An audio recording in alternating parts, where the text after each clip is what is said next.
A virgin millionaire never touched a woman until he hired a new private chef. Before we explore all the details of this incredible story, tell us where you're following us from and the time.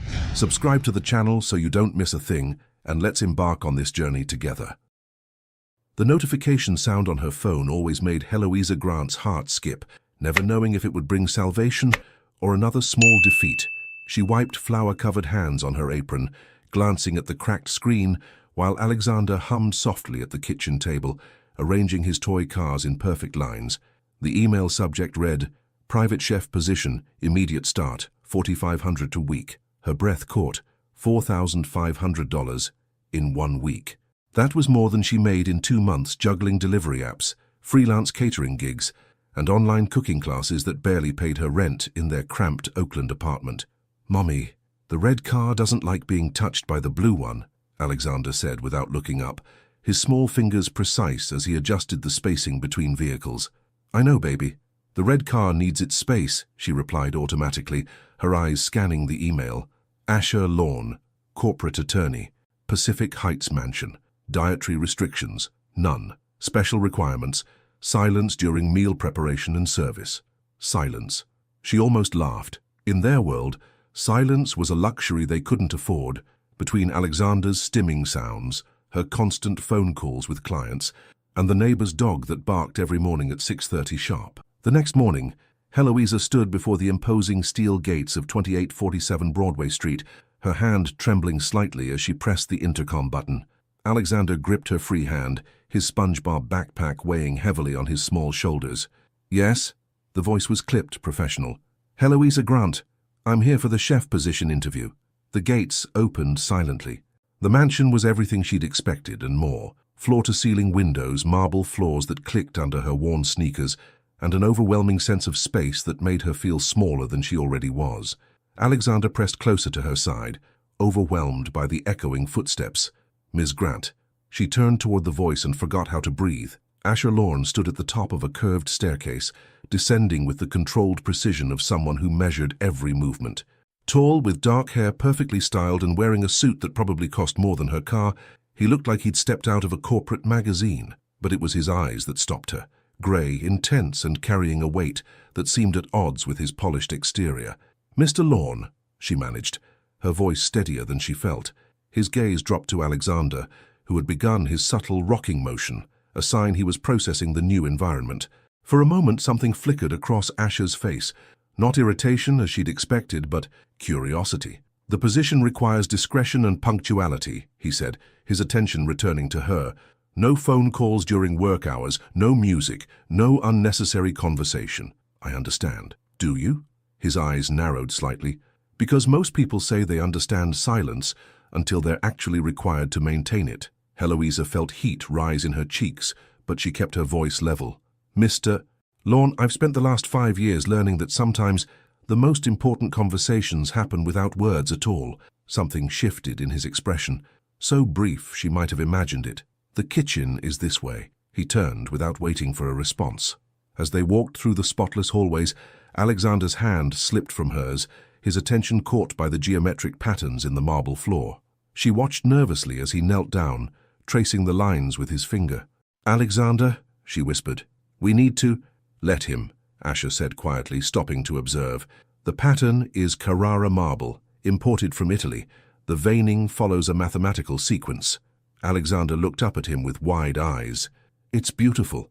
For the first time since they'd arrived, Asher's rigid posture softened almost imperceptibly.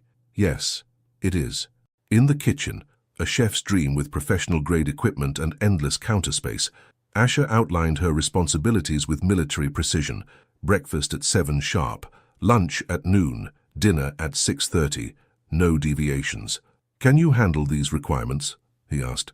Heloisa looked around the kitchen, then at Alexander, who was now sitting quietly by the window, watching birds in the garden. She thought about the stack of unpaid bills on her kitchen table, the waiting list for Alexander's therapy, the dreams she'd put on hold. "Yes," she said, "I can handle it." Asher studied her face for a long moment. "We'll see."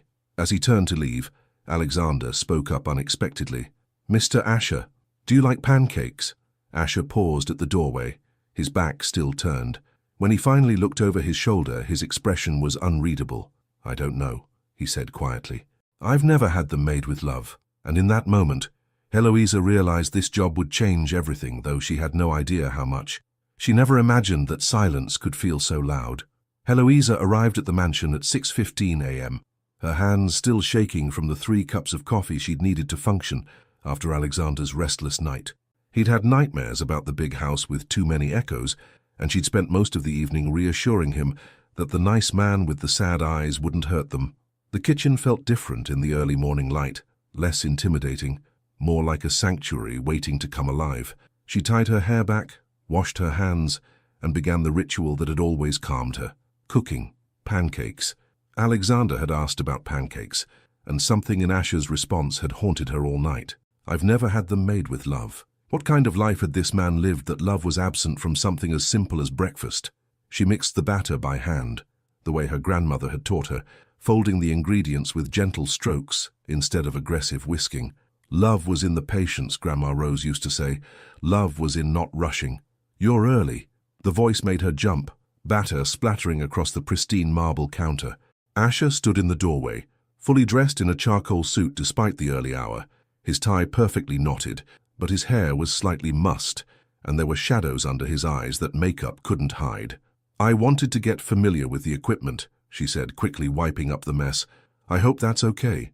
He nodded curtly, moving to the coffee machine with mechanical precision. As it hummed to life, filling the silence between them, Heloisa noticed how he stood, perfectly straight but with a tension in his shoulders that spoke of sleepless nights and heavy burdens.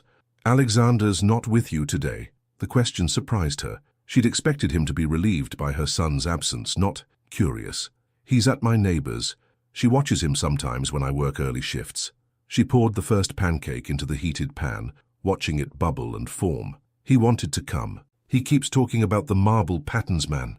Something flickered across Asher's face. Was it amusement? Before she could analyze it further, he'd turned back to his coffee. "I have dietary requirements I didn't mention yesterday," he said to the window. "Okay, what kind of restrictions?" He paused, his knuckles white around the coffee mug. "I don't like unexpected flavors, or textures that change. Everything needs to be predictable." Heloisa flipped the pancake, her movements gentle despite the revelation.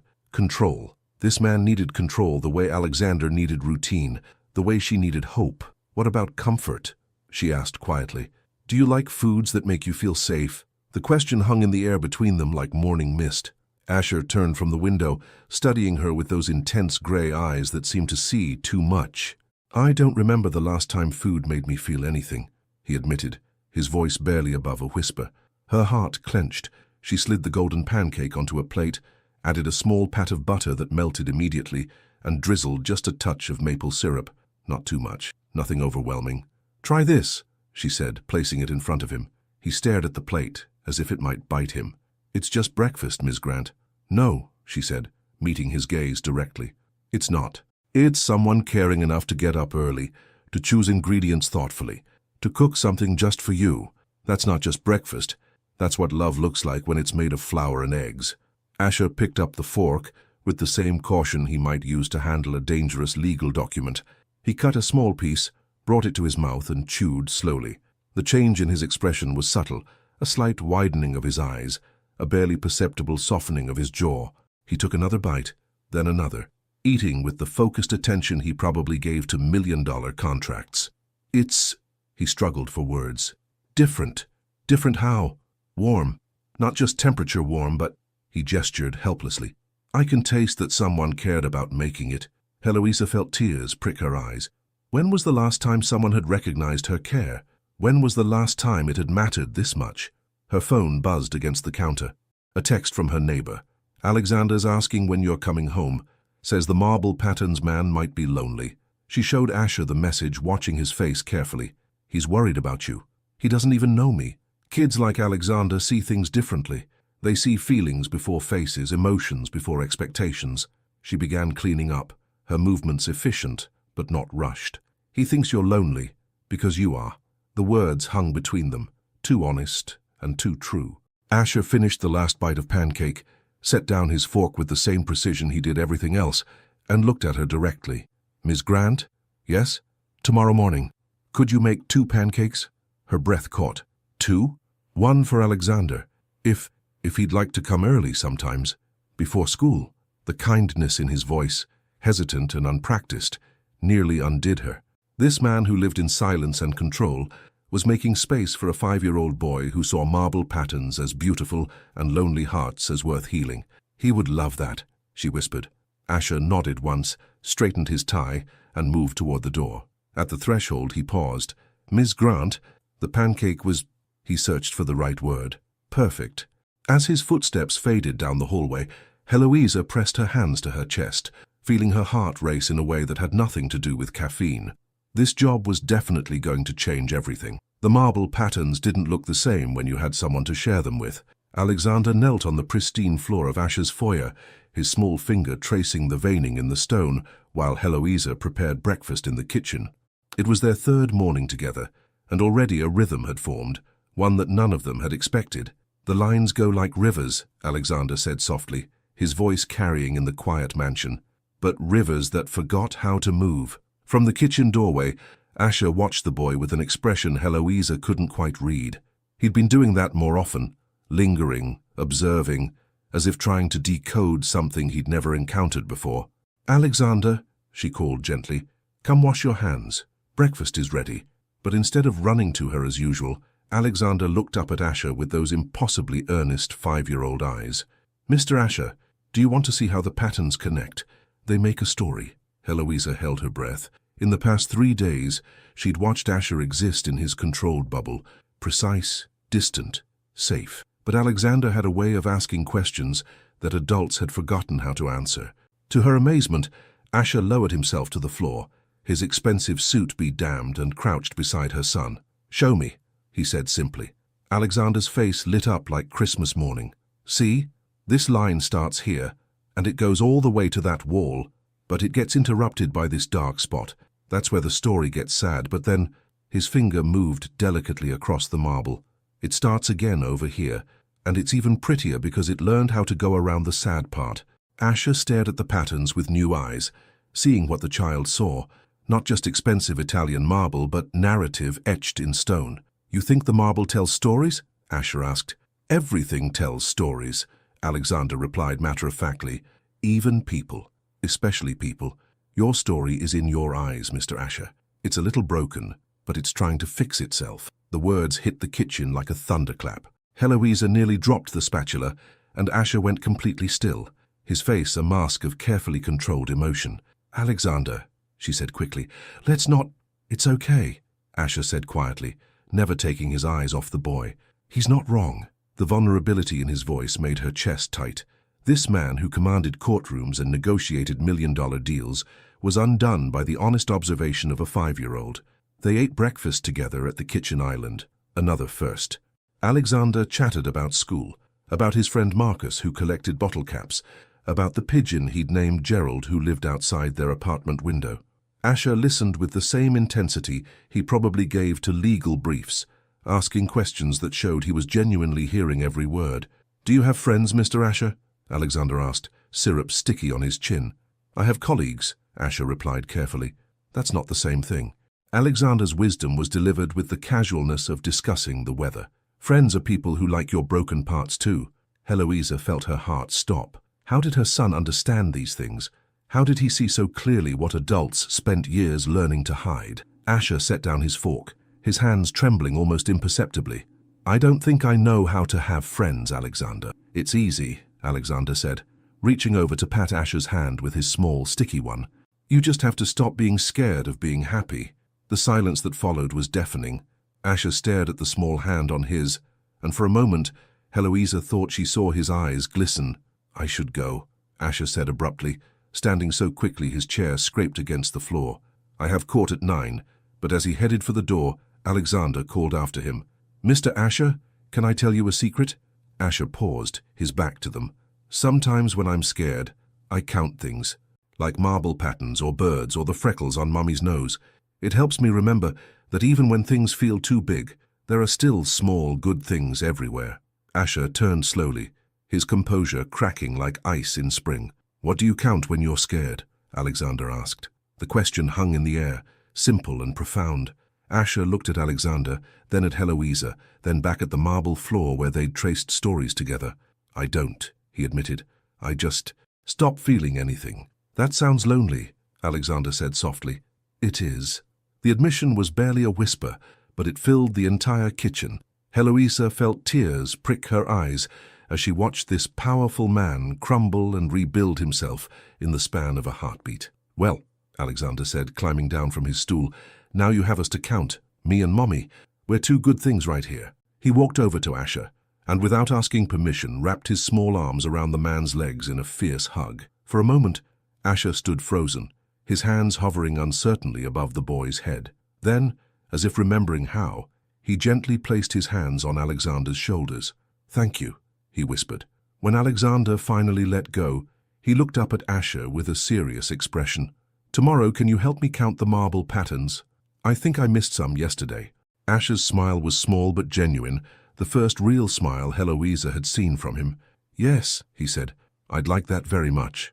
As they watched him leave for court, Alexander slipped his hand into his mother's. "Mommy, I think Mr. Asher is starting to remember how to be happy." Heloisa squeezed her son's hand, her heart full of a hope she hadn't felt in years. "I think you might be right, baby. I think you might be right. Some changes happen like earthquakes, but the most important ones happen like morning dew. So quietly you only notice them when everything looks different." Heloisa found the note tucked under the coffee maker on Friday morning, written in Asher's precise handwriting. "Alexander mentioned he likes dinosaurs. There's a package for him in the study. A.L." Her hands trembled as she held the paper. In 2 weeks of working for Asher Lawn, she'd learned that he was a man of few words and even fewer gestures. This small act of thoughtfulness felt monumental. "Mommy, you're smiling funny," Alexander observed from his spot at the kitchen table, where he was arranging his cereal by color, a Friday morning ritual that helped him prepare for the weekend transition. "Am I?" She touched her cheek, surprised to find he was right. "It's your hopeful smile. You only use it when good things might happen." Sometimes her son's perceptiveness stole her breath. How did a 5-year-old read emotions better than most adults? "Well, Mr. Asher left you a surprise in his study." Alexander's eyes went wide. "A surprise? For me? But it's not my birthday. The best surprises don't need birthdays, baby." They found Asher in the study, standing by the window with his usual morning coffee, still in his running clothes, another small change she'd noticed. 2 weeks ago, he'd been fully dressed by 6 a.m. Now he allowed himself the vulnerability of being seen in something casual, unguarded. "Mr. Asher," Alexander's voice was pure joy. "Mommy said you have a surprise." Asher turned, and Heloisa caught something in his expression. Nervousness. When was the last time this man had given someone a gift and cared whether they liked it? "It's on the desk," he said, his voice softer than usual. Alexander's gasp could have powered the entire mansion. On the mahogany desk sat a beautiful wooden puzzle box. But not just any puzzle. It was a 3-dimensional triceratops that could be taken apart and rebuilt, with intricate pieces that fit together like a mechanical dream. It's perfect," Alexander whispered, running his fingers over the smooth wood with the reverence he usually reserved for his marble patterns. "Look, Mommy, all the pieces have numbers. I can put it together in order. I researched toys for children with—" Asher paused, choosing his words carefully. "Children who think differently. The manufacturer said this one helps with spatial reasoning and provides calming, repetitive motion." Heloisa felt her throat tighten. He'd researched. He'd thought about what would specifically help Alexander, not just what might entertain him. "Can I build it now?" Alexander asked, already reaching for the pieces. "Of course," Asher said, "but there's something else." He handed Alexander a smaller box, this one containing a magnifying glass with a built-in LED light. "For examining the marble patterns more closely," Asher explained. "I thought you might discover new stories." Alexander looked between the gifts and Asher with an expression of pure wonder, then launched himself at the man in one of his spontaneous hugs. This time Asher was ready. He caught the boy easily, holding him with a tenderness that made Heloisa's chest ache. "Thank you, Mr. Asher. These are the best gifts ever, because they came from your heart." Over Alexander's head, Asher's eyes met Heloisa's. The gratitude in his gaze was overwhelming, as if he was thanking her for giving him the chance to experience this moment. "You didn't have to," she said quietly when Alexander had settled on the floor with his puzzle. "I wanted to." He paused, watching Alexander sort pieces with methodical precision. "I've never wanted to make someone happy before. It's addictive." The admission hung between them, honest and raw. Heloisa found herself stepping closer, drawn by the vulnerability in his voice. "Asher," she said, using his first name for the first time. He looked at her sharply, as if the sound of his name in her voice had surprised him. "You're changing," she continued. "I can see it happening." "Is that good or bad?" The question was asked with the uncertainty of a man who'd spent his life avoiding change, who'd built walls so high he'd forgotten there was a world beyond them. "It's beautiful," she said simply. For a moment, they stood in silence, watching Alexander work. The morning light streaming through the windows caught the gold flecks in Asher's grey eyes, and Heloisa found herself noticing details she'd tried to ignore, the way his hair fell slightly across his forehead when he wasn't being careful, the small scar above his left eyebrow, the fact that when he relaxed, really relaxed, he looked younger, more human. "Mommy, Mr. Asher, look." Alexander held up the partially assembled dinosaur. "I found a pattern in how the pieces connect. Hey, it's like the marble floor, but in wood." "That's incredible, sweetheart," Heloisa said, but her attention was caught by Asher's expression. He was studying Alexander with the intensity of someone trying to memorize a moment, as if afraid it might disappear. "You know," Asher said suddenly, "I have a confession to make." Both Heloisa and Alexander looked at him expectantly. "I bought the wrong coffee maker," he said to Heloisa. "The one in the kitchen makes terrible coffee. But I noticed you know exactly how to make it taste. Right, like comfort." Heloisa blinked. "You want me to teach you?" "I want to learn how you make everything better." The words were simple, but they carried the weight of something deeper. This wasn't just about coffee. It was about connection, about allowing someone else to guide him, about admitting he didn't have all the answers. "Tomorrow morning," she said, her voice slightly husky. "I'll show you tomorrow morning." "It's a date," Asher said, then immediately flushed. "I mean, I know what you meant," she said gently, but inside her heart was racing. Alexander, oblivious to the charged moment between the adults, held up his completed triceratops triumphantly. "Look, he's perfect, and now I can take him apart and build him again whenever I need to think." As they admired Alexander's work, Heloisa felt the shift happening around them, in the room, between them, within her own carefully guarded heart. Change was coming whether she was ready or not, and for the first time in years that thought didn't terrify her. It excited her. There are moments when the space between two people becomes electric, charged with all the words they're not saying. Heloisa arrived early Saturday morning to find Asher already in the kitchen, standing uncertainly by the coffee machine like a man who'd forgotten how to operate something he used every day. He'd traded his usual immaculate suits for dark jeans and a simple grey sweater that made his eyes look like storm clouds, and the casual look did dangerous things to her pulse. "You came," he said, as if he'd half expected her to change her mind. "I promised." She set her purse down, hyper-aware of how different everything felt without Alexander's cheerful chatter filling the silence. "Where is Alexander?" "Still sleeping. I thought—" He ran a hand through his hair, messing it up in a way that made him look impossibly younger. "I thought maybe we could have coffee first. Just us. Just us." The words hung in the air between them, heavy with possibility.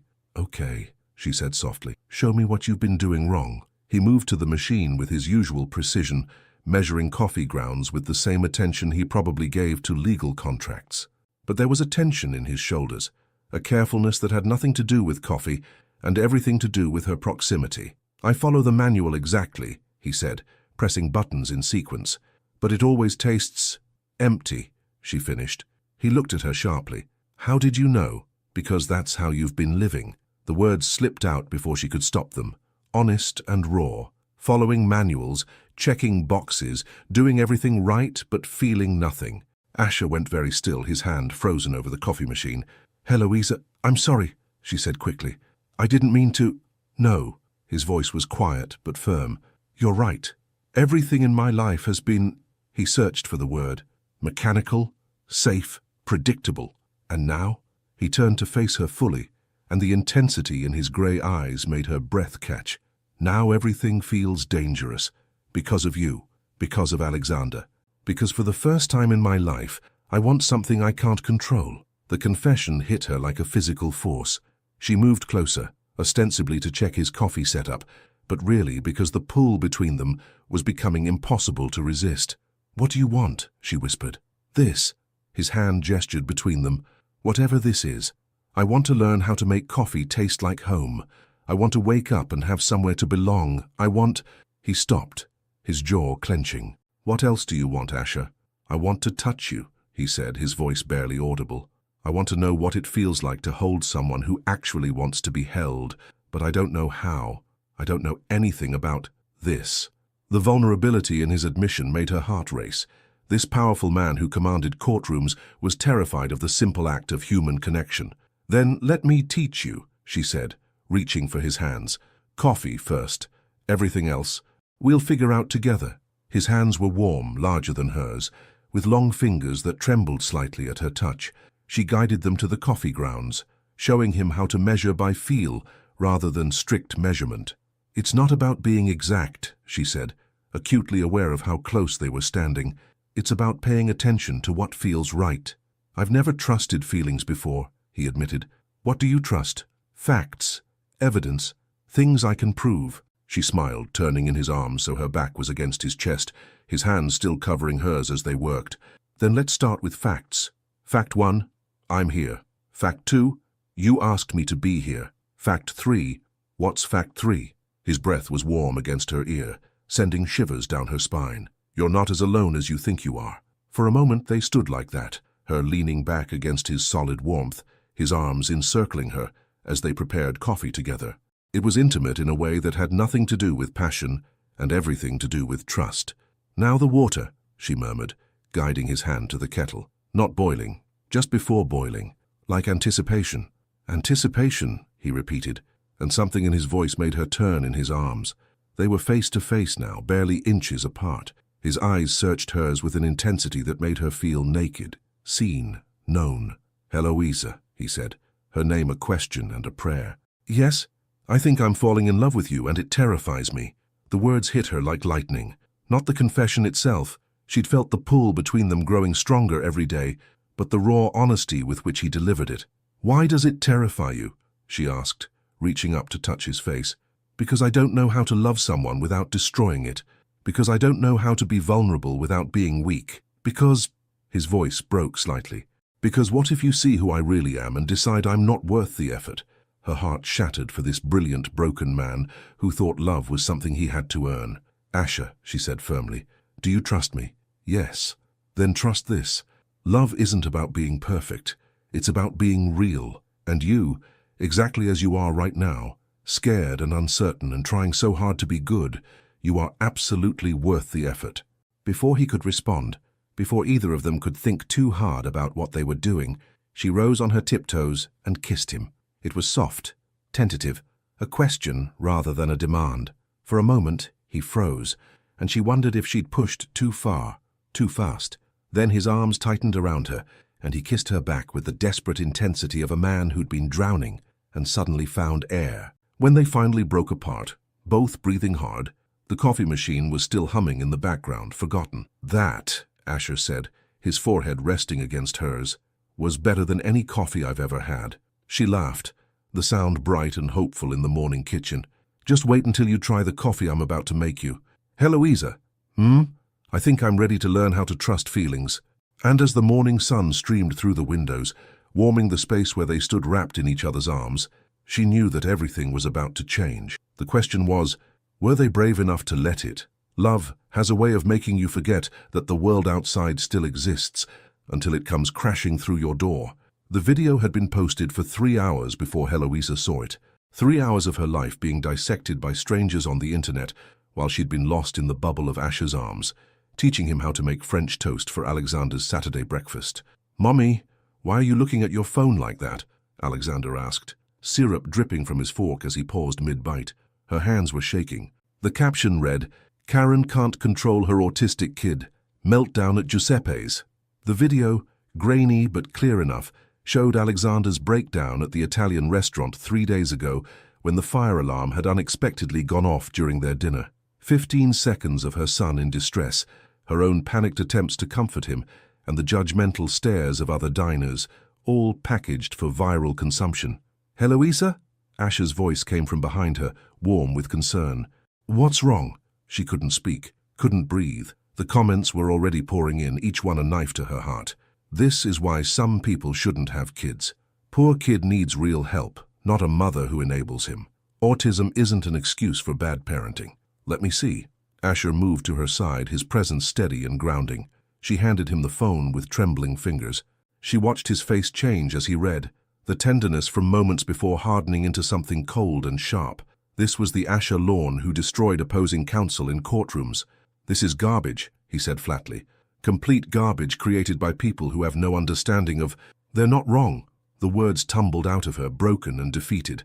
"Maybe I am a bad mother. Maybe I can't give him what he needs. Maybe—" "Stop."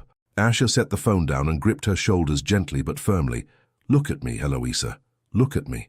She met his eyes, seeing fury there, not at her, but for her. "You are an extraordinary mother," he said with quiet intensity. "I've watched you with Alexander.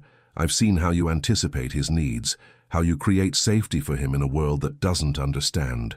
Those people," he gestured at the phone with disgust, "they see 15 seconds of a moment and think they understand 5 years of devotion. But what if they're right? What if I'm holding him back? What if—" "Mommy," Alexander's small voice cut through her spiral. "Are you sad because of the bad people on the computer?" Her heart clenched. Even at 5, he was trying to take care of her emotional state instead of the other way around. "A little bit, baby," she admitted, wiping her eyes. Alexander climbed down from his chair and walked over to her with that serious expression he wore when processing complex emotions. "The bad people don't know about your hugs," he said simply. "They don't know that you learned my favorite songs, or that you make my food just right, or that you never get mad when I need to count things. They don't know about your love, so their words don't count." Asher sucked in a sharp breath. Even he was undone by the child's wisdom. "You're right," Eloisa whispered, kneeling down to Alexander's level. "You're absolutely right. Besides," Alexander continued with 5-year-old logic, "Mr. Asher likes us, and he's really smart, so we must be good people." Over Alexander's head, Asher's eyes met hers. Something passed between them, a recognition of how quickly their little bubble could be popped, how real the world outside remained. "I want to help," Asher said quietly. "I have lawyers who specialize in online harassment. I can have this video taken down, find out who posted it." "No." Eloisa stood, her voice stronger now. "Thank you, but no. Fighting this will only make it bigger. I learned a long time ago that you can't control what people say about you. You can only control how you respond to it. So what do you want to do?" She looked around the kitchen, at the French toast Asher had made with careful attention to Alexander's preferences, at the marble patterns visible through the doorway where her son found beauty, at the coffee cups from their morning lessons still sitting by the sink. "I want to focus on this," she said. "On us, on what's real. Let them have their 15 seconds of judgment. We have a lifetime of truth." Asher stepped closer, his hand finding hers. "Are you sure? Because I meant what I said. I can destroy them legally." The protective fury in his voice made her heart race. When was the last time someone had wanted to fight for her like this? "I'm sure," she said. "But thank you for wanting to protect us." "Always," he said simply, and she believed him. Alexander tugged on Asher's sweater. "Mr. Asher, can we go look at the marble patterns now? I want to show you the new story I found." "Of course," Asher said, but his eyes remained on Eloisa. "Are you okay?" She nodded, though they both knew it wasn't entirely true. The video would probably get worse before it got better. There would be more comments, more judgment, more strangers thinking they understood her life based on a moment of vulnerability. But as she watched Asher kneel beside Alexander on the marble floor, pointing out patterns and listening with the same attention he gave to million-dollar cases, she realized something important. She wasn't facing this alone anymore. For the first time in years, she had someone in her corner. Someone who saw her struggles not as failures, but as evidence of how hard she was fighting. Someone who looked at her son and saw not a burden, but a gift. Her phone buzzed again. Another notification from the video. She turned it face down without looking. "Mommy, come see," Alexander called. "Mr. Asher found a pattern that looks like a heart." She joined them on the floor, the three of them huddled together over the marble that had brought them all together. And as Asher pointed out the heart-shaped veining in the stone, she realized that maybe, just maybe, the cruel comments of strangers mattered less than the love growing in this unlikely space. "It's beautiful," she said, meaning more than just the marble. "Yes," Asher said, his eyes on her face. "It is." But even as the moment wrapped around them like a protective cocoon, Eloisa couldn't shake the feeling that this was just the beginning. The The world outside wouldn't stay quiet forever. And when it came knocking again, would what they were building together be strong enough to survive it? Trust, once broken, sounds different when it tries to rebuild itself, like glass being carefully pieced together, beautiful, but forever changed. Heloisa discovered the manila folder on Tuesday morning, tucked beneath a stack of legal briefs on Asher's desk. She'd only gone into his study to leave his breakfast, but her name written in black marker across the tab made her blood run cold. Grant, Heloisa, background investigation, confidential. Her hands trembled as she opened it, though she knew she shouldn't. Inside were photocopies of documents that painted her life in clinical, devastating detail, credit reports showing her mounting debt, medical records detailing Alexander's diagnosis, school incident reports, even a copy of the video from Giuseppe's restaurant with a timestamp showing it was downloaded 2 weeks ago. 2 weeks ago, before they'd kissed, before he'd told her he was falling in love with her, before any of it. You weren't supposed to see that. Asher's voice from the doorway made her jump, the folder scattering papers across his pristine desk. He stood there in his running clothes, sweat still beading on his forehead, looking more vulnerable than she'd ever seen him. But I did see it, she said, her voice hollow. 2 weeks ago, Asher. You had me investigated 2 weeks ago. It's standard procedure. I investigate everyone who works for me. Everyone you work for or everyone you fall in love with. The words came out sharper than she intended, edged with a betrayal that cut deep. He flinched. It's not what you think. Then what is it? She gestured at the scattered papers. Because from where I'm standing, it looks like you decided I wasn't trustworthy enough to tell you my own story. That's not... He stopped, ran a hand through his hair. You're right. You're absolutely right, and I'm sorry. Sorry? She laughed, but there was no humor in it. You know about my student loans, my medical bills, the fact that I was fired from Meridian Restaurant for attitude problems when I stood up for another server. You know about every mistake I've ever made, every struggle I've faced, and you never once thought to ask me directly? I was scared, he admitted quietly. Of what? Of this. He gestured between them. Of wanting something so badly that I'd ignore red flags. Of being wrong about you and having my heart broken.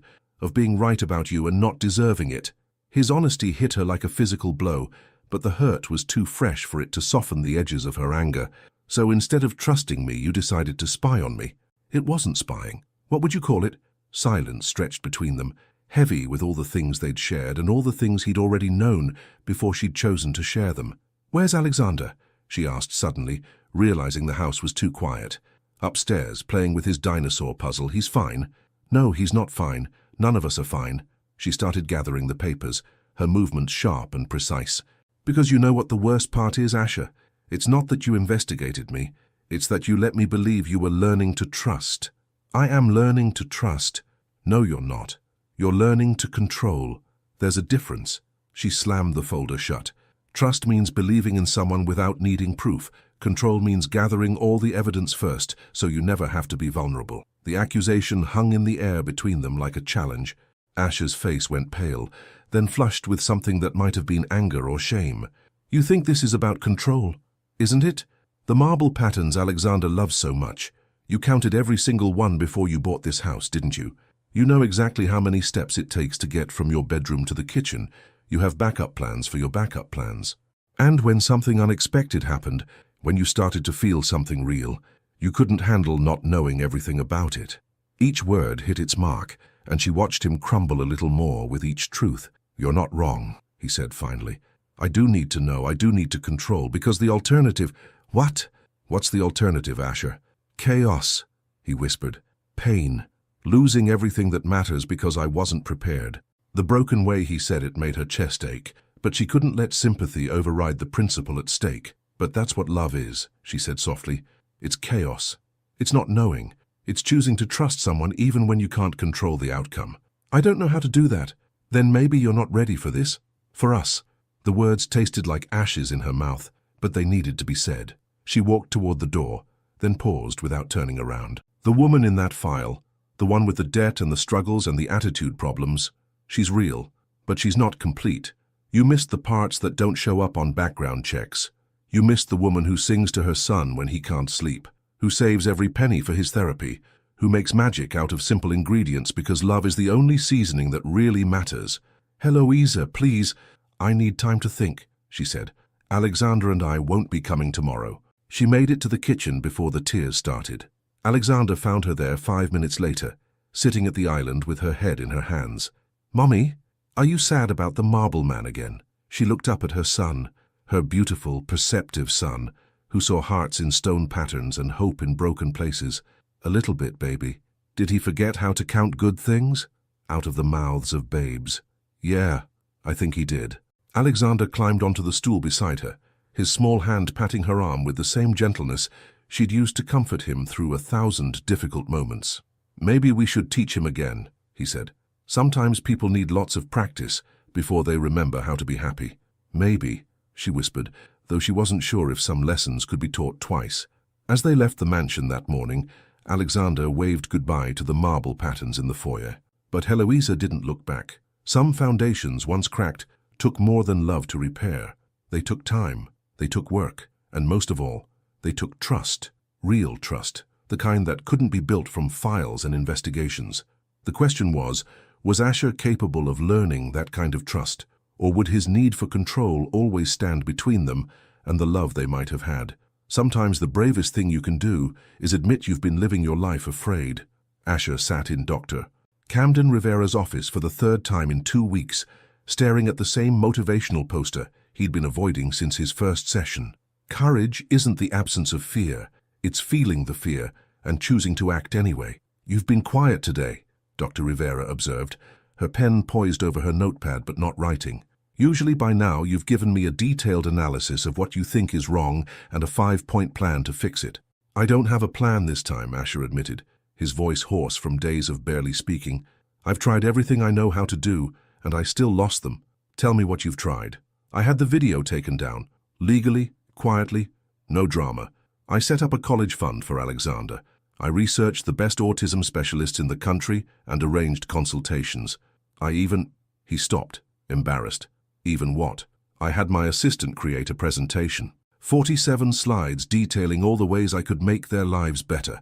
Financial security, educational opportunities, healthcare, everything measurable and concrete." Dr. Rivera set down her pen entirely. "And how did that feel when you finished it?" "Empty. Like I was trying to buy something that can't be purchased." "What can't be purchased, Asher?" "Trust." The word came out like a confession. "Forgiveness. Love that isn't conditional on what I can provide." "And what does that realization tell you?" He was quiet for a long moment, his hands clenched in his lap. Outside the office window he could see people walking their dogs, couples holding hands, children running ahead of their parents, all the messy, uncontrollable chaos of life that he'd spent decades avoiding. "That I've been doing it wrong," he said finally. "All of it. I thought love was about proving worth, about being valuable enough to keep. But Heloisa—" He paused, her name still causing that familiar ache in his chest. "She didn't care about my money or my house or my connections. She cared about whether I could learn to trust without proof. And could you? No. When it mattered most, I chose fear over faith." He looked directly at Dr. Rivera for the first time that session. "How do I fix that?" "You start by understanding why you're afraid in the first place. We've touched on your childhood, but we haven't really explored—" "My mother left when I was 8, he said abruptly. "Just disappeared one day. No note, no explanation. My father told me it was because I wasn't good enough to make her want to stay." Dr. Rivera's expression softened. "That's a terrible thing to tell a child." He was probably right. I was difficult, too quiet, too serious, too much work. And when she left, I decided I'd never give anyone the chance to leave again. I'd know everything, control everything, prove my worth before anyone could find me lacking. But that's not what happened with Heloisa and Alexander, is it? No, his voice cracked. They saw all my flaws, my rigidity, my fear, my complete inability to be spontaneous. And they stayed anyway. Alexander hugged me. Heloisa taught me how to make coffee taste like love. And instead of trusting that gift, I tried to turn them into data points I could analyze. What would it look like to trust without proof? Asher considered this, thinking about Alexander's easy affection, about Heloisa's patient teaching, about the way they'd made space for him in their world, without asking for a background check in return. "Terrifying," he said honestly, "but also liberating." "Tell me about the liberation." "When I was with them, really with them, not planning or analyzing or preparing, I felt peaceful, like I could just exist without having to justify my existence." He paused, Is it too late to learn that? To be that person? What do you think? I think, he took a deep breath, I think I want to try. Not because I have a plan or because I know it will work, but because some things are worth the risk of failing. Dr. Rivera smiled. That sounds like progress. Later that evening, Asher stood outside Heloise's apartment building, holding nothing but a simple envelope. No presentations, no grand gestures, no detailed proposals, just a letter written in his own handwriting on plain paper. He'd been standing there for 20 minutes, working up the courage to ring the buzzer. Through the window, he could see Alexander's silhouette moving around the small living room, probably arranging his toys in the careful patterns that brought him comfort. His phone buzzed. A text from his assistant. The Williamson contract needs your review. It's urgent. For the first time in his professional life, Asher turned off his phone without responding. Finally, he pressed the buzzer. Hello? Heloise's voice was cautious. It's me, he said simply. A long pause. Then, Asher, I told you I needed time. I know. I'm not here to rush you or convince you or present evidence for why you should forgive me. I'm here to give you something, and then I'll leave. You can read it or throw it away, whatever feels right. Another pause. Alexander's asleep. I understand. Come up, but just for a minute. When she opened the door, the sight of her hit him like a physical blow. She looked tired, her usually bright eyes dimmed with the exhaustion of carrying too much alone. But she was still beautiful, more beautiful somehow for the realness of her struggles. You look terrible, she said, which was probably true. He hadn't been sleeping. I've been thinking, he said, holding out the envelope. About what you said. About trust and control and learning to count good things. She took the envelope but didn't open it. What is this? An apology. A real one. And a promise I'm not sure I can keep, but I want to try. Asher, I don't want you to say anything right now, he said quickly. I just want you to know that I'm learning. Slowly, badly, with a lot of help. But I'm learning. And whether you decide to give us another chance or not, I'll keep learning. Because you and Alexander taught me something I'd forgotten. What's that? That some things are worth more than safety. Some things are worth the risk of being hurt. He stepped back toward the elevator. Read the letter when you're ready, or don't. But know that for the first time in my life, I'm choosing trust over control. As the elevator doors closed between them, Asher caught a glimpse of Heloisa looking down at the envelope in her hands. He'd done all he could do. The rest was up to her. And for the first time in his adult life, that uncertainty didn't terrify him. It gave him hope. There are words that change everything, and others that heal everything. Sometimes they're the same words, written at exactly the right moment. Heloisa sat on her small couch for 2 hours, the unopened envelope on her coffee table like a question she wasn't ready to answer. Alexander had woken up once asking for water and mentioning that he'd dreamed about the marble man looking sad before settling back into sleep. Even unconscious, her son seemed tuned into the emotional currents around him. Finally, as the digital clock turned to 11:47 p.m., she opened the envelope. The letter was written on simple white paper in Asher's precise handwriting, but there were places where the ink had smudged, as if water had dropped onto the page while he wrote. Dear Heloisa, I've started this letter 17 times. I keep trying to find the perfect words, the exact combination that will make you understand how sorry I am and how much you both mean to me. But perfection is part of the problem, isn't it? I've spent my whole life trying to be perfect, to have all the answers, to control every variable, and in doing so, I nearly lost the most perfect thing that ever happened to me. You, Alexander, us.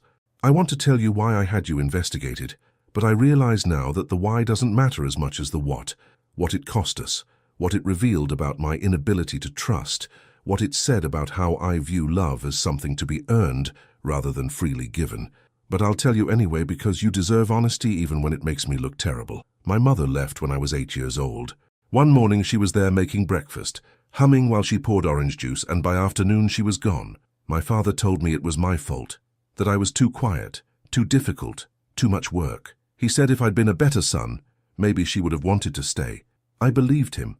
For 26 years I've believed that love is conditional on performance, that if I could just be good enough, successful enough, valuable enough, maybe someone would choose to stay. But performance requires knowing the script, and I couldn't trust that you would love the real me, messy, afraid, completely inexperienced at being human with another person. So I tried to know everything about you first. I told myself I was being careful, protecting myself, making an informed decision, but really I was trying to find reasons to walk away before you could. What I found instead was a woman who works 3 jobs to give her son the best life possible. A woman who turns simple ingredients into love made edible. A woman who sees the scared little boy in a successful lawyer and doesn't run away. What I found was someone worth risking everything for. I'm in therapy now, not because I think it will win you back, though I hope it might, but because Alexander was right when he said I'd forgotten how to count good things. I want to remember. I want to learn how to trust without proof, how to love without guarantees, how to be vulnerable without feeling like I'm dying. I want to learn how to be the man you and Alexander deserve. I know I hurt you. I know I broke something precious, and I can't fix it with money or connections or even sincere apologies. Trust, once broken, has to be rebuilt slowly, carefully, with actions instead of words. But if you're willing, if there's any chance you could see your way to giving me another opportunity, I want to try. Not the old way, where I control everything, but a new way, your way, Alexander's way, the way that trusts in marble patterns and morning coffee and 5-year-old wisdom about counting good things. I love you, Heloisa. I love the way you sing while you cook, the way you protect your son's gentleness while teaching him strength, the way you saw something worth saving in a man who had forgotten how to hope. I love Alexander's pure heart and endless curiosity, and the way he makes me want to be better just by believing I already am. I love us, this unexpected family we accidentally created in the spaces between silence and trust. If you'll let me, I want to spend the rest of my life learning how to love you both the way you deserve. Not perfectly. I'm finally understanding that perfection isn't the goal, but truly, honestly, with everything I have, I'll wait for as long as you need. And if you decide I'm not worth the risk, I'll respect that too. But I'll keep working on myself either way, because you taught me that some changes aren't about getting what you want.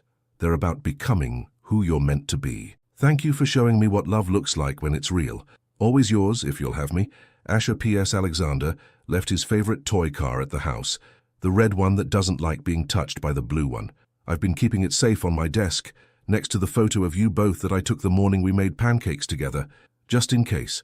Heloisa read the letter twice, tears streaming down her face by the end of the first reading, her heart cracking open during the second. This wasn't the controlled, analytical Asher she'd known.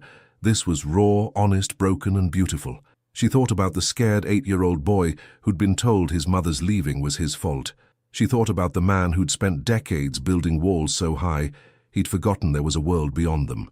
She thought about the gentle way he'd held Alexander, the careful way he'd learned to make coffee, the wonder in his eyes when he'd realized someone could love him without conditions. And she thought about what Alexander had said.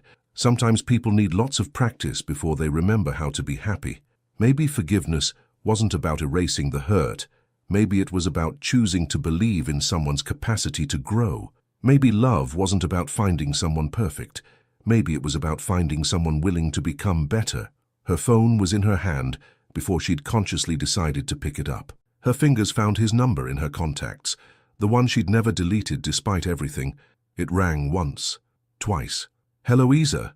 His voice was rough with sleep and hope and fear. I read your letter, she said softly. And? She closed her eyes, thinking of marble patterns and morning coffee, and the way her son had worried about a lonely man with sad eyes.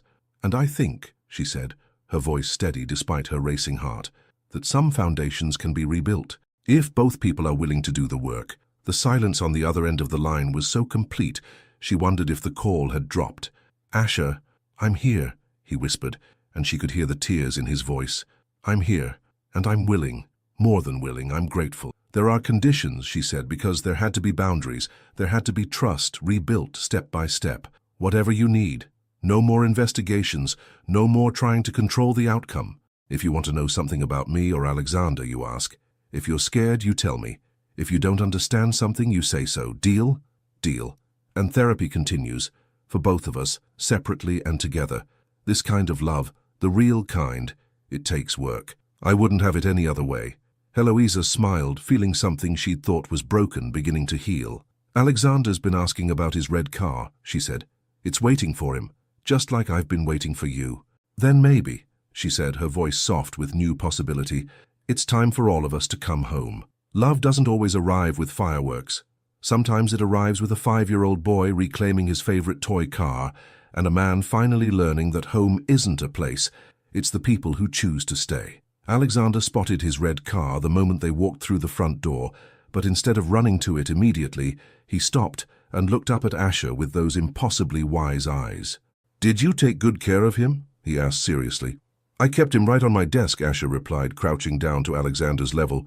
"I talked to him sometimes, told him you were coming back soon." "What did you tell him?" "That his boy missed him, and that his boy's mum was teaching a grown-up how to be brave." Alexander nodded solemnly, then surprised them both by stepping forward and wrapping his arms around Asher's neck. "I missed you too, Mr. Asher. The marble patterns at home aren't as good as yours." Over Alexander's head, Asher's eyes met Heloise's, and she saw everything in that look: gratitude, wonder, and a love so deep it took her breath away. "I missed you both more than I knew how to say," Asher whispered into Alexander's hair. The past month had been careful and intentional. Phone calls that started awkward and grew comfortable. Therapy sessions where Heloisa learned about Asher's childhood and he learned about her fears of not being enough. Supervised visits where Alexander slowly rebuilt his trust with the marble man who'd learned to ask questions instead of assuming answers. But this felt like the real beginning. "Can we make pancakes?" Alexander asked, pulling back to look at Asher's face. "The kind that taste like love. I think your mom is the expert on those," Asher said, standing and extending his hand to Heloisa. "Would you teach us both?" His palm was warm, slightly damp with nervous sweat, and completely honest. No hiding, no performance, just a man asking for help with something that mattered. "I'd love to," she said, interlacing their fingers. In the kitchen, they moved around each other with the careful choreography of people learning to share space again. Alexander arranged ingredients by color, while Heloisa showed Asher how to crack eggs without getting shells in the bowl. "You're getting better at this," she observed, as he successfully separated his third egg. "I've been practicing," he admitted.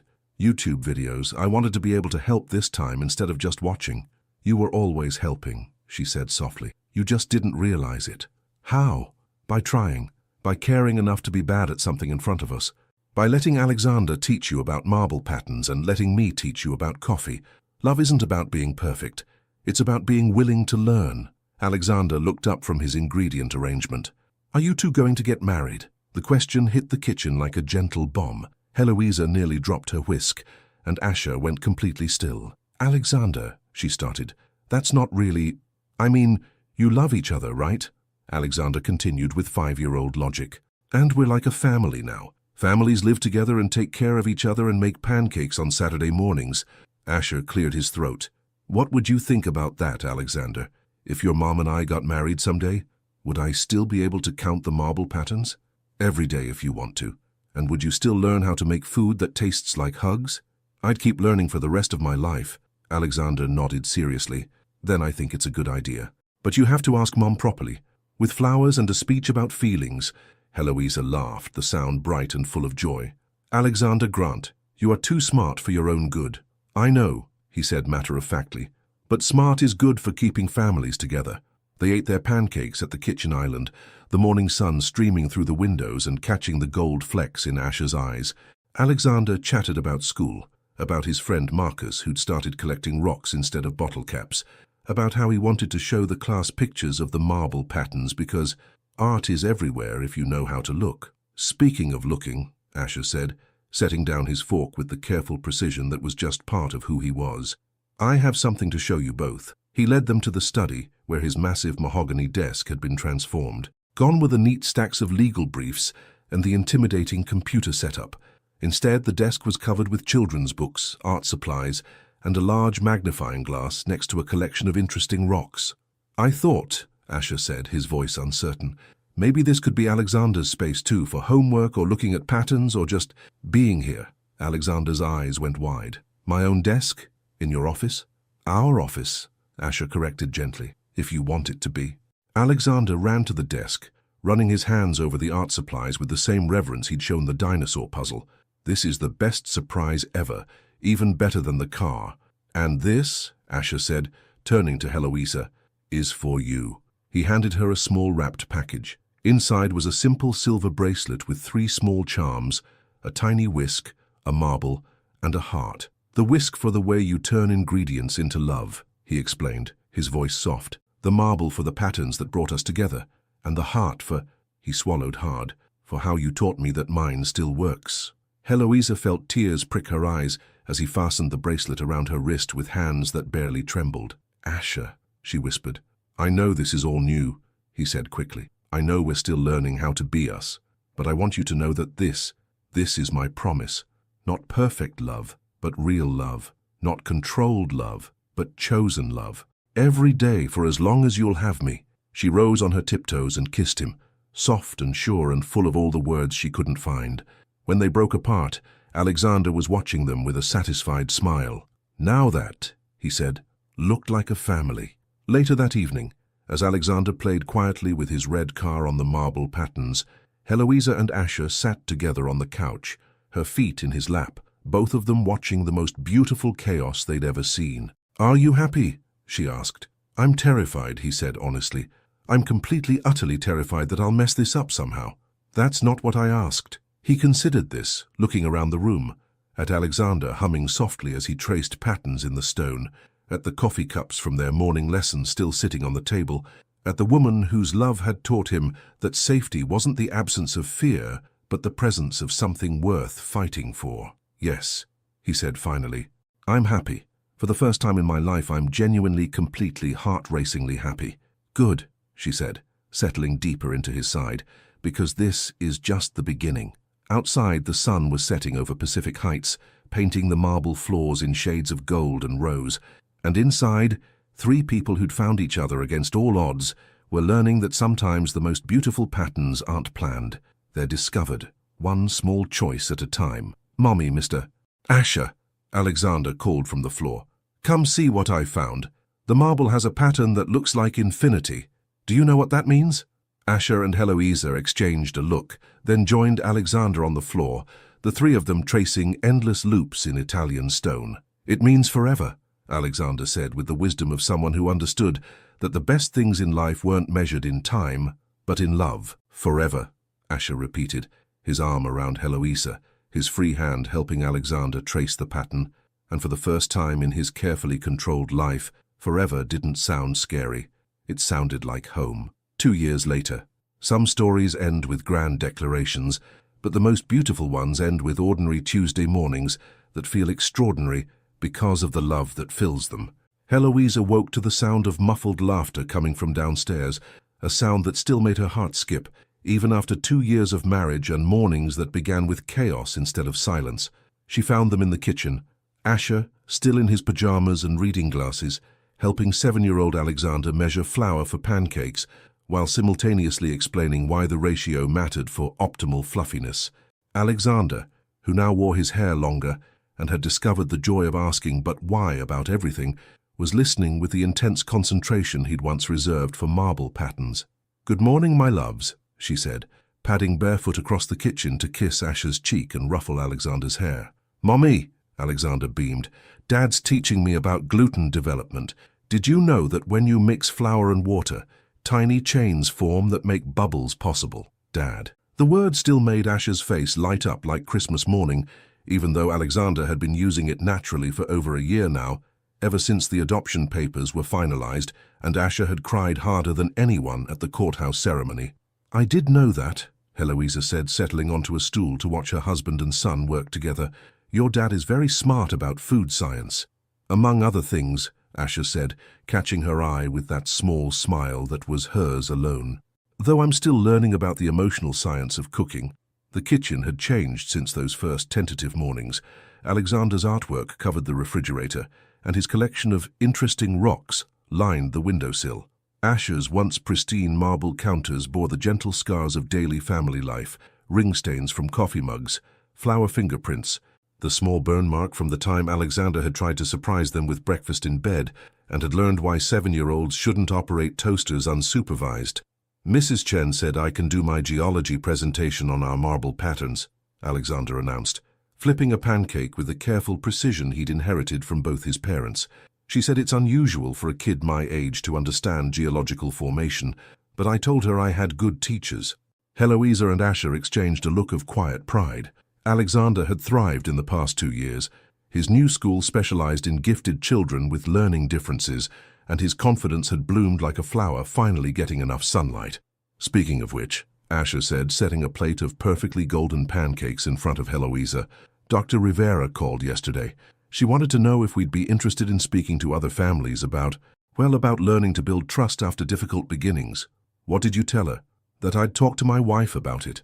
The word wife still came out with a touch of wonder, as if Asher couldn't quite believe his luck. Alexander looked up from his pancakes, syrup sticky on his chin. Are you going to help other families learn how to count good things? Maybe, Heloisa said. Would you like that? I think it's important, Alexander said, with 7-year-old solemnity. Some people forget that families can look different and still be perfect, like how marble patterns are all different, but they're all beautiful. As if summoned by his words, their attention was drawn to the foyer, where the morning light was hitting the marble floors in a way that made the patterns seem to dance. The same patterns where Alexander had first shown Asher how to see stories in stone, where trust had been built one traced line at a time. You know what I love about those patterns? Asher said, following their gaze. What? Alexander asked. They're not planned. The marble formed over millions of years through heat and pressure and time, and no two pieces are ever exactly the same, but somehow they all fit together perfectly. Like families? Alexander said wisely. Like families, Asher agreed, reaching over to squeeze Heloisa's hand. After breakfast, they walked Alexander to the school bus stop, a routine that Asher had insisted on from the very beginning, despite having no experience with school-age children and initially fumbling through conversations about lunch money and permission slips. Have a good day, kiddo, Asher said, giving Alexander the careful hug that had evolved from tentative pats to full contact affection over the past 2 years. Dad? Alexander paused with one foot on the bus steps. Yeah? Tonight, can we work on the puzzle? The 3D solar system one? Absolutely. Your mum promised to make her special hot chocolate. Alexander grinned and bounded up the bus steps, waving from his usual window seat as the bus pulled away. Walking back to the house, Heloisa slipped her hand into Asher's, noting how natural the gesture had become. This man who'd once been afraid to touch anyone now reached for her hand without thinking, anchored himself to her presence, like she was his true north. Penny for your thoughts, she said. I was thinking about patterns, he said, about how 2 years ago I thought love was about finding someone who fit into my existing life, but really, it's about creating something entirely new together. Any regrets? He stopped walking and turned to face her, his grey eyes serious. About giving up my old life, about learning to trust, about becoming a husband and father overnight. He paused, pretending to consider. Only one, her heart stuttered. What? I regret that it took me 34 years to find you. His smile was soft, real, completely unguarded. Because every day before you feels like wasted time. Asher Lawn, she said, rising on her tiptoes to kiss him in the middle of their quiet neighborhood street. You are going to make me cry on a Tuesday morning. Sorry, he said, not sounding sorry at all. I'm still learning how to express feelings without overwhelming people. Don't you dare learn to tone it down, she laughed. I like my husband overwhelming. As they reached their front door, Asher paused with his key in the lock. I have something to tell you, he said, and there was something in his voice that made her attention sharpen. Good something or concerning something? Good something. Great something, actually. He took a deep breath. I've been thinking about what you said last month, about wanting to expand our family. Heloisa's heart started racing. They'd been talking about it, carefully, tentatively, but Asher's fears about being a good father had made the conversations theoretical rather than practical. And I called the adoption agency yesterday. We have an appointment next week to discuss becoming foster parents. The words hit her like sunshine after rain. Really? Really? Because Alexander was right. Families can look different and still be perfect. And if there's another child out there who needs what we can give, he shrugged, but his eyes were bright with possibility. I want to try. I want to trust that we're strong enough to help someone else find their way home. Heloisa threw her arms around his neck, kissing him with all the joy and pride and overwhelming love she felt for this man who'd learned to see beyond his fears. I love you, she whispered against his lips. I love your brave heart, and your careful hands, and your willingness to keep growing. I love you too, he said, more than marble patterns and morning coffee and all the controlled predictability I used to think I needed. As they walked into their house, past the marble patterns that had started everything, through the kitchen where they'd learned to trust each other, up the stairs where Alexander's laughter still echoed, Heloisa marveled at how completely their lives had changed. 2 years ago, she'd been a single mother desperate for stability, taking a job with a man who seemed cold and unreachable. Now she was a wife and partner, and possibly soon to be foster mother, married to someone who made her coffee every morning, and read bedtime stories with different voices for each character, and still looked at her like she was magic. 2 years ago, Asher had been a man so afraid of vulnerability that he'd lived like a ghost in his own life. Now he coached Alexander's weekend soccer team, attended school plays with enthusiastic applause, and had learned that love multiplied rather than divided when you opened your heart wider. That evening, as promised, they worked on Alexander's solar system puzzle while sipping Heloisa's famous hot chocolate. Alexander chatted about planets and distances, while Asher helped him fit the pieces together with infinite patience. "Mom, Dad," Alexander said suddenly, looking up from Jupiter's rings, "I'm really glad you found each other." "Us too, sweetheart," Heloisa said. "Even if it took a while," Asher added, ruffling Alexander's hair. "Sometimes the best things are worth waiting for." As bedtime approached, and they tucked Alexander in with his usual ritual of counting good things from the day, Heloisa stood in the doorway, watching Asher listen to their son's sleepy observations about friendship and homework and the way shadows looked like dragons on the ceiling. "5 good things," Alexander mumbled into his pillow. "New rocks for my collection, pancakes with Dad, the bus driver remembered my name, Mom sang the dinosaur song, and—" he yawned hugely. "And we're all still here together." "All still here together," Asher agreed softly, pressing a kiss to Alexander's forehead. "Sweet dreams, kiddo." Later, curled up in bed with Asher's arm around her, and the sound of Alexander's peaceful breathing down the hall, Heloisa thought about patterns, not just in marble but in life. How sometimes the most beautiful designs emerged from pressure and time and the courage to trust in something bigger than yourself. "What are you thinking about?" Asher murmured into her hair. "Forever," she said, "and how it doesn't feel scary anymore." "No," he agreed, his voice drowsy with contentment. "It feels like coming home." And as they drifted off to sleep in the house where marble patterns told stories of endurance and love, where morning coffee tasted like promises kept, and evening laughter echoed off walls that had learned to hold joy, they knew that some foundations, once rebuilt with trust and patience and the willingness to believe in second chances, could weather any storm. The patterns of their life together stretched ahead of them, unmapped but unafraid, as infinite and beautiful as the stone beneath their feet. What did you learn from Asher and Heloisa's story? Have you ever had to choose between safety and love? Your participation in the channel is very important. Please leave your opinion in the comments. Thank you so much for watching until the end. If you enjoyed this story, don't forget to subscribe to the channel, leave a like, and comment your thoughts. Your participation is very important to us. See you next time.